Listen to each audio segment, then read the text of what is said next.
ഭൂമിയുടെ ഘടനയെ മൂന്നായിട്ട് ഡിവൈഡ് ചെയ്യുന്നത് രണ്ടാമതായിട്ട് പറഞ്ഞിരിക്കുന്നത് മാന്റിലാണ്. അപ്പൊ മാന്റിൽ എന്ന് പറഞ്ഞിരിക്കുന്നത് ക്രസ്റ്റിന് തൊട്ട് താഴെയായിട്ടാണ് മാന്റില് കാണപ്പെടുന്നത്. അതായത് ഈ ഒരു പാളിയാണ് മാന്റില്. ഓക്കെ, ക്രസ്റ്റ് എന്ന് പറഞ്ഞിരിക്കുന്നത് ഏറ്റവും പുറമേ ഉള്ള പാളിയാണ്. അതിന് തൊട്ട് താഴെയായിട്ടാണ് മാന്റില് കാണപ്പെടുന്നത്. ഏകദേശം 2900 കിലോമീറ്റർ വരെയാണ് ഇത് വ്യാപിച്ചു കിടക്കുന്നതായിട്ടാണ് കരുതപ്പെടുന്നത്.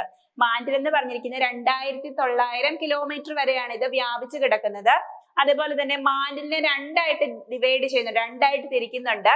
ഉപരിമാന്റിലെന്നും അധോ മാന്റിലെന്നും രണ്ടായിട്ട് മാന്റിലിനെ തിരിക്കുന്നുണ്ട്. അപ്പൊ ഉപരിമാന്റിൽ എന്ന് പറയുന്നത് ഖരാവസ്ഥയിലാണ്, അതായത് പൂർണ്ണമായും ഖരാവസ്ഥയിലാണ് ഈ ഉപരിമാന്റില് കാണപ്പെടുന്നത്. എന്നാൽ അധോ മാന്റിൽ എന്ന് പറഞ്ഞിരിക്കുന്നത് അർദ്ധദ്രാവകാവസ്ഥയിലാണ് അധോ മാന്റില് കാണപ്പെടുന്നത്. അപ്പൊ ഇത്രയും കാര്യങ്ങള് മാന്റിലുമായിട്ട് കണക്ട് ചെയ്ത് മനസ്സിലാക്കി വെക്കുക. ഓക്കെ, ഭൂമിയുടെ മൂന്നാമത്തെ ഘടനയായിട്ട് പറഞ്ഞിരിക്കുന്നതാണ് കോർ അല്ലെങ്കിൽ കാമ്പ് എന്ന് പറയുന്നത്. അപ്പൊ രണ്ടായിട്ട് കാമ്പിനെ തിരിക്കുന്നുണ്ട്. അകക്കാമ്പെന്നും അതുപോലെ തന്നെ പുറക്കാമ്പെന്നും രണ്ടായിട്ട് കാമ്പിനെ ഡിവൈഡ് ചെയ്യുന്നുണ്ട്. അപ്പൊ ആ പേരൊക്കെ ഒന്ന് ജസ്റ്റ് മനസ്സിലാക്കി വെക്കുക.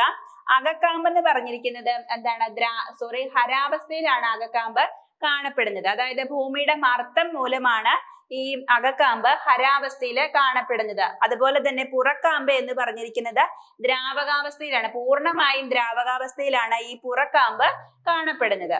ഓക്കെ, അതായത് കാമ്പിന്റെ ഭാഗത്ത്, അതായത് ഈ കോറിന്റെ ഭാഗത്ത് നിക്കല് അതുപോലെ തന്നെ ഇരുമ്പ് എന്നിവ കാണപ്പെടുന്നതിനാല് കോർ അറിയപ്പെടുന്ന അല്ലെങ്കിൽ കാമ്പ് അറിയപ്പെടുന്ന മറ്റൊരു പേരാണ് നിഫെ എന്ന പേരിലാണ് അതായത് കോറ് അറിയപ്പെടുന്നത്. കോറിനെ രണ്ടായിട്ട് ഡിവൈഡ് ചെയ്യുന്നുണ്ട്, അകക്കാമ്പ് പുറക്കാമ്പ്.